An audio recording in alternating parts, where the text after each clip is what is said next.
নমস্কাৰ বন্ধুসকল Assam exam preparation চেনেললৈ আপোনালোক সকলোকে স্বাগতম জনাইছো আজি আমি 1000 প্লাস জিকে সিৰিজৰ 7 নম্বৰটো পাৰ্ট লৈ আহিছো বহুত ইম্পৰ্টেন্ট হয় আমি ইয়াত টোটাল 20টা জিকে ডিসকাস কৰিম বহুতেই গুৰুত্বপূৰ্ণ অৰ্থাৎ আমাৰ এক্সাম ওৰিয়েন্টেড কোৱেশ্চন লৈ আহিছো ভালদৰে চাব আৰু লগতে আমি কোৱেশ্চন গিটাৰ অপচন নহয় ভালদৰে আমি হি তাৰ পৰা আমি ডিসকাস কৰি যাম ঠিক আছে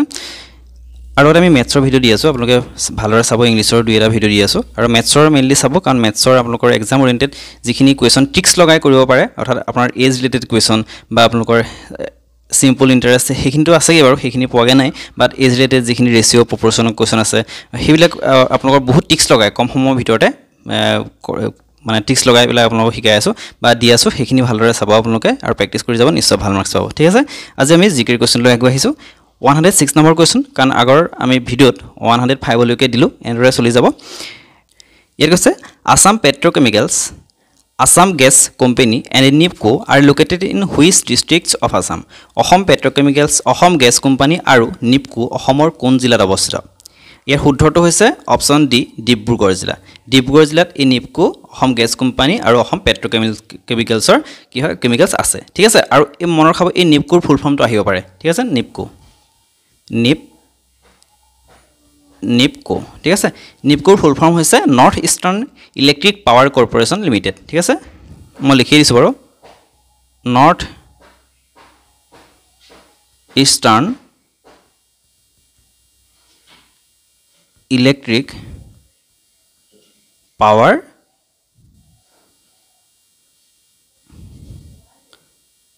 কৰ্পোৰেচন লিমিটেড ঠিক আছে আৰু লগতে মনৰ খাব এই NIPCO নো কিতে উলিয়াইছিল বা NIPCO কিতে গঠন হৈছিল মনৰ খাব এপ্ৰিল মাহৰ 90 ইয়াৰটো মনৰ খালে হ'ল 1976 ত ঠিক আছে 1976 ত কি হয় এই NIPCO প্ৰতিষ্ঠা হৈছিল established question number 107 Garampani hot water spring and a number reserves forest are located in which districts of Assam অসমৰ গৰম পানী আৰু নম্বৰ সংৰক্ষিত বনাঞ্চল অসমৰ কোনখন জিলাত অৱস্থিত এছলে আমি প্ৰায়বিলাকে জানো বাৰু এটো হৈছে গোলাঘাট ডিস্ট্ৰিক্ট ওকে গোলাঘাট ডিস্ট্ৰিক্টত কি হয় গৰম পানী অভয়াৰণ্য আৰু লগতে নম্বৰ সংৰক্ষিত অঞ্চল আছে ঠিক আছে আৰু বাকি আমাৰ শিৱসাগৰটো এখন আছে শিৱসাগৰ ইম্পৰ্টেন্ট এখন আছে হেখন আহে হেখন কি বাৰু হেখন হৈছে পানীদিহিং বাৰ্ড চেংচুৰী ঠিক আছে পানীদিহিং বাৰ্ড চেংচুৰী অৰ্থাৎ পানীদিহিং পক্ষী অভয়াৰণ্য আৰু লগতে গোলাঘাটত এখন ওয়াইল্ড লাইফ চেংচুৰী আছে আমাৰ টোটাল ওয়াইল্ড লাইফ চেংচুৰী কেইখন আছে অৰ্থাৎ বন্যপ্ৰাণী অভয়াৰণ্য টোটাল 17খন আছে ঠিক আছে বৰ্তমান 17খন আছে আৰু এই যোৰহাটৰ থকাখন কি গিবন বহুত ইম্পৰ্টেন্ট হয় এখন গিবন হৈছে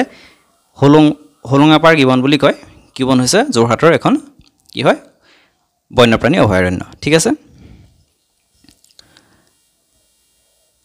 108 Kopili Hydroelectric Project is located in which place of Assam? Kopili Hydroelectric Project অসমৰ কোন স্থানত অৱস্থিত ইয়াৰ শুদ্ধটো হৈছে অপচন এ বহুত ইম্পৰ্টেন্ট কোৱেশ্চন এটো কোৱেশ্চন আহে পৰীক্ষাত উমৰাংছু আছে তে উমৰাংছু যদি আমাক কয় যে ডিস্ট্ৰিক্টখন কি মনৰ খাব ডিস্ট্ৰিক্টখন হৈছে ডিমা হাছাও ওকে আৰু এই ডিমা হাছাওৰ ডিস্ট্ৰিক্টৰ কি হয় পপুলেশনটো আমাৰ আটকৈ কম হয় ওকে অসমৰ ডিস্ট্ৰিক্ট বিলাকৰ ভিতৰত জিলাৰ ভিতৰত আটকৈ পপুলেশন কম জনসংখ্যাৰ কম কোনখন জিলাত ডিমা হাছাওত আলতে মাটিকালিৰ ক্ষেত্ৰতো সেই ডিমা হাছাও ডিস্ট্ৰিক্টখন সৰু হয় 109 Previously Sirang district was a part of which district of Assam পূৰ্বে চিৰাং জিলাখন কি হয় অসমৰ কোনখন জিলাৰ অংশ আছিল হেতু কৰিছে ইয়াৰ শুদ্ধটো হৈছে অপচন বি বঙাইগাঁও খনৰ লগত মানে একেলগে আছিল যেনেদৰে আমাৰ মাজুলী ডিস্ট্ৰিক্ট কি হয় যোৰহাটৰ লগত একেলগে আছিল আৰু 2000 কি হয় 2016 ত মাজুলীক এখন জিলা হিচাপে ঘোষণা কৰিছিল ঠিক আছে আৰু মাজুলীখন এখন হৈছে প্ৰথম ডিস্ট্ৰিক্ট যি নেকি এখন বৃহৎ নদীদ্বীপ হয় আৰু সেই নদীদ্বীপ একমাত্ৰ নদীদ্বীপ জিলা ঠিক আছে question number 110 Where is Ajanpir Dargah situated আজানপীৰ দৰগাহ কোত অৱস্থিত ইয়াৰ শুদ্ধটো হৈছে অপচন বি শিৱসাগৰত আজানপীৰ দৰগাহ আছে ওকে আৰু আহিব পাৰে প্লেসটো আহিব পাৰে মোৰ খাবা শিৱসাগৰৰ সৰাইগুৰি চাপৰি নহয় একচুয়ালি সৰাগুৰি চাপৰি এই অঞ্চলতে কি আছে এই ঠাইখনৰ নামও আহে কেতিয়াবা শিৱসাগৰৰ সৰাগুৰি চাপৰিত কি আছে এই আজানপীৰ দৰগাহ আছে Question number 111. Which district of Assam has the lowest literacy rate? অসমৰ কোনখন জিলাৰ সাক্ষৰতাৰ হাৰ সৰ্বনিম্ন অৰ্থাৎ শিক্ষিত হাৰ সৰ্বনিম্ন ইয়াৰ শুদ্ধটো হৈছে অপচন বি ধুবৰী ধুবৰীৰ সাক্ষৰতাৰ হাৰ সৰ্বনিম্ন হয় আৰু ইয়াৰ সাক্ষৰতাৰ হাৰ কিমান 59% ঠিক আছে 59% আৰু যদি হাইয়েষ্ট কওঁ হাইয়েষ্ট লিটাৰেসি ৰেট কাৰ হয় কামৰূপ মেট্ৰ মেট্ৰ ঠিক আছে কামৰূপ মেট্ৰ আৰু ইয়াৰ লিটাৰেসি ৰেট কিমান হয় 86.67 হয় কামৰূপ মেট্ৰ ঠিক আছে আৰু নগাঁওখন মৰখাব নগাঁওখন হৈছে কি নগাঁওখনৰ পপুলেশন হাইয়েষ্ট পপুলেশন হৈছে নগাঁও ডিস্ট্ৰিক্ট আৰু কাৰ্বি আংলং হৈছে মাটিকালিৰ ক্ষেত্ৰত মানে এখন ডাঙৰ জিলা হয় আমাৰ অসমৰ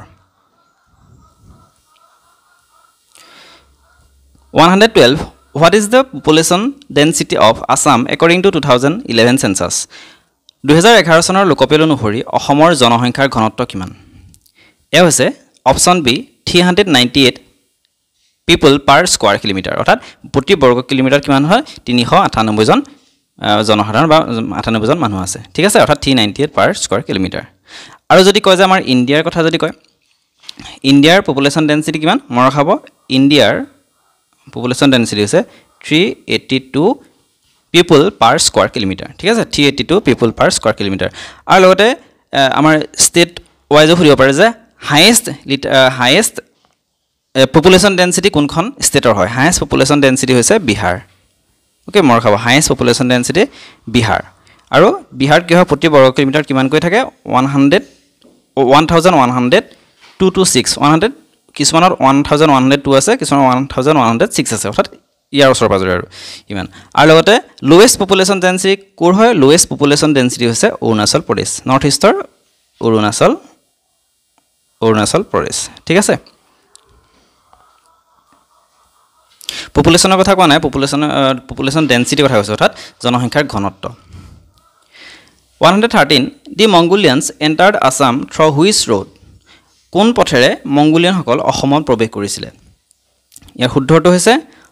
option C Patkai hill range Patkai hill পৰ্বতৰ অৰ্থাৎ পাটকাই পৰ্বতৰ মাজেৰে বা পথেৰে এই মংগোলিয়াসকলে অসমত প্ৰৱেশ কৰিছিল question number 114 What is the name of the book where the endangered species of India are enlisted? ভাৰতৰ বিলুপ্তপ্ৰায় প্ৰজাতিৰ তালিকাভুক্ত হোৱা কিতাপখনৰ নাম কি এটো বহুত ইম্পৰ্টেন্ট হয় এটো আহিব পাৰে অপচন এ ইণ্ডিয়ান ৰেড ডাটা বুক বা ইণ্ডিয়ান ৰেড ডাটা বুক এইখন বহুত ইম্পৰ্টেন্ট বুক হয় সেইখনৰ কথা এই কোৱেশ্চনটো আহে পৰীক্ষাত আপোনালোকে ভালদৰে মনত ৰাখিব যে বিলুপ্ত প্ৰজাতিৰ তালিকাভুক্ত হোৱা কিতাপখনৰ নাম হৈছে Indian red data book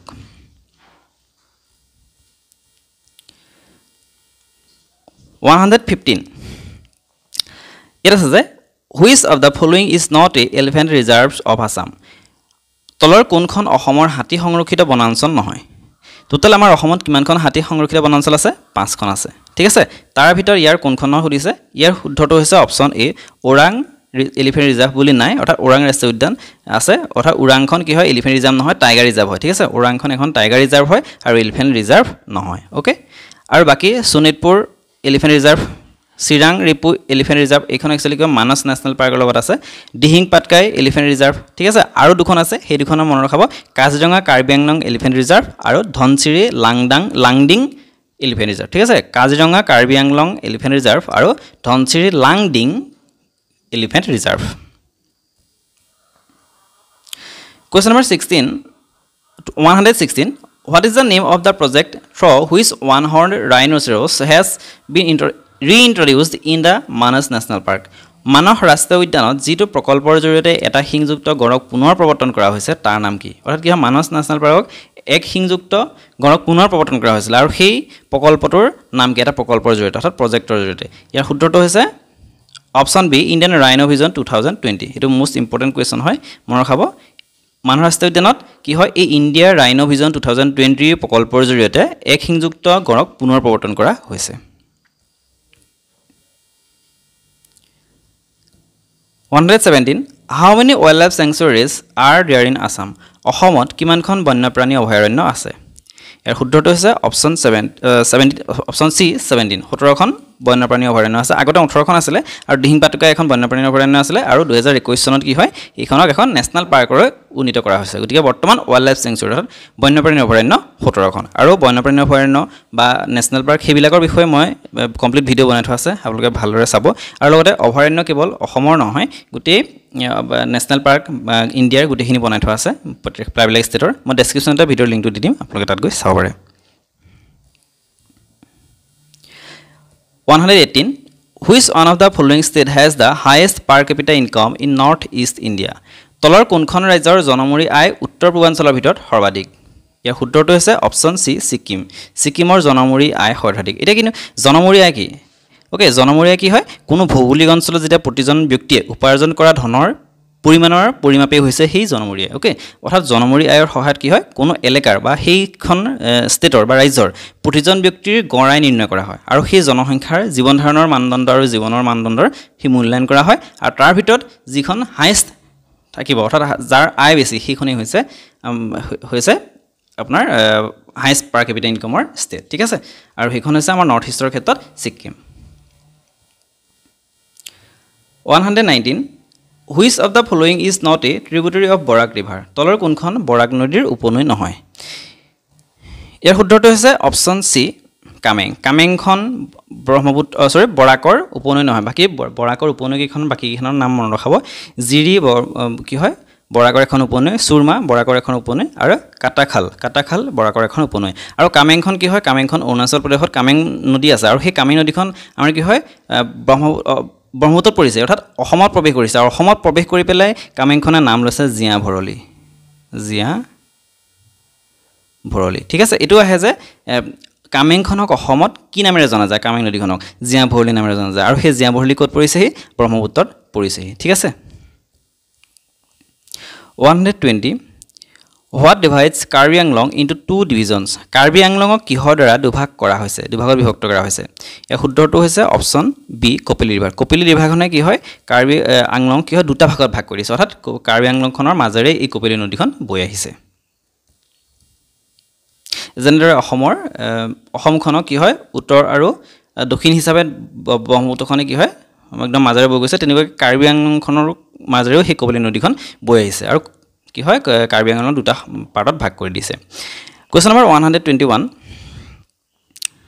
Karbi Plato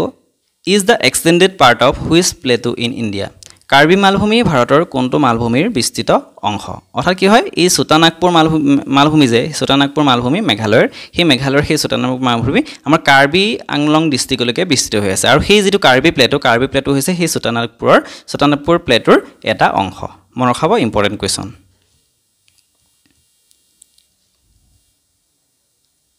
Question number 122 ইয়াত কৈছে যে which is the highest peak of the Borail এটা বৰাইলৰ অৰ্থাৎ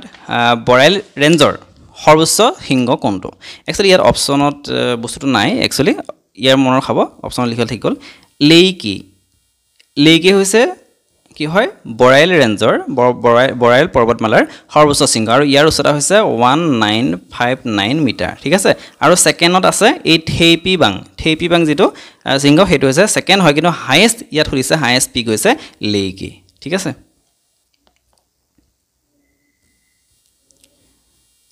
123 How many oil refineries are there in Assam অসমত কিমানটা তেল শোধনাগাৰ আছে ইয়াৰ শুদ্ধটো হৈছে অপশ্যন সি চাৰিটা টোটাল তেল শোধনাগাৰ আছে আৰু ওল্ডেষ্ট অইল ৰিফাইনাৰী হৈছে কি আমি সকলোৱে জানো হেতু হৈছে ডিগবৈ হৈছে ওল্ডেষ্ট অইল ৰিফাইনাৰী অকল অসমৰ বুলি নহয় ওৱৰ্ল্ডৰ ওল্ডেষ্ট অইল ৰিফাইনাৰী আৰু এতিয়া এটো কেতিয়া অইল ৰিফাইনাৰী ডিগবৈত কেতিয়া এষ্টাবলিছ হৈছিল 1901 ঠিক আছে আৰু বাকি কিটা মনত ৰাখিব 2 নম্বৰ এটো 1 নম্বৰ হয় নেক্সট বঙাইগাঁও অইল ৰিফাইনাৰী 3 আছে নুনমাটি অইল ৰিফাইনাৰী আৰু 4 নম্বৰটো হৈছে নুমলীগড় অইল ৰিফাইনাৰী এইটা মনত ৰাখিব 124 Which district of Assam has been declared as the first tobacco-free district of Assam? অসমৰ কোনখন জিলাক অসমৰ প্ৰথমখন ধপাতমুক্ত জিলা হিচাপে ঘোষণা কৰা হয়? ইয়াৰ শুদ্ধটো হৈছে অপচন এ যোৰহাট। যোৰহাট ডিষ্ট্ৰিক্টত কি হয় ধপাতমুক্ত জিলা হিচাপে ঘোষণা কৰিছিলে প্ৰথম। ঠিক আছে, আৰু মনত ৰাখিব ধপাতমুক্ত অৰ্থাৎ ধপাত বিৰোধী দিৱস কেতিয়া পালন কৰা হয়? ধপাত বিৰোধী দিৱস সেইটো কিন্তু কুৱেশ্যন আহে। ধপাত বিৰোধী দিৱস পালন কৰা হয় 31 অক্টোবৰ। প্ৰত্যেক বছৰ 31 অক্টোবৰ দিনটোক ধপাত বিৰোধী দিৱস হিচাপে পালন কৰা হয়। Question number 125. Which among the following is the first bird sanctuary of Assam? তলৰ কোনখন অসমৰ প্ৰথম চৰাই অভয়াৰণ্য বা পক্ষী অভয়াৰণ্য? ঠিক আছে, ইয়াৰ শুদ্ধটো হৈছে অপচন এ দীপৰ বিল। দীপৰ বিল হৈছে প্ৰথমখন অসমৰ পক্ষী অভয়াৰণ্য। ঠিক আছে, আৰু বাকীকেইখন পক্ষী পবিতৰা, পানীদিহিং, বৰদৈবাম, বিলমুখ। পবিতৰা বাৰ্ড চেংচুৰী নহয়, পবিতৰা এখন অভয়াৰণ্য হয়, বাৰ্ড পক্ষী অভয়াৰণ্য হিচাপে ঘোষণা কৰা নাই বাৰু। বাকী এই তিনিখন পক্ষী অভয়াৰণ্য হয়, আৰু ইয়ে একেবাৰে প্ৰথমখন হৈছে দীপৰ বিল বাৰ্ড চেংচুৰী। ঠিক আছে,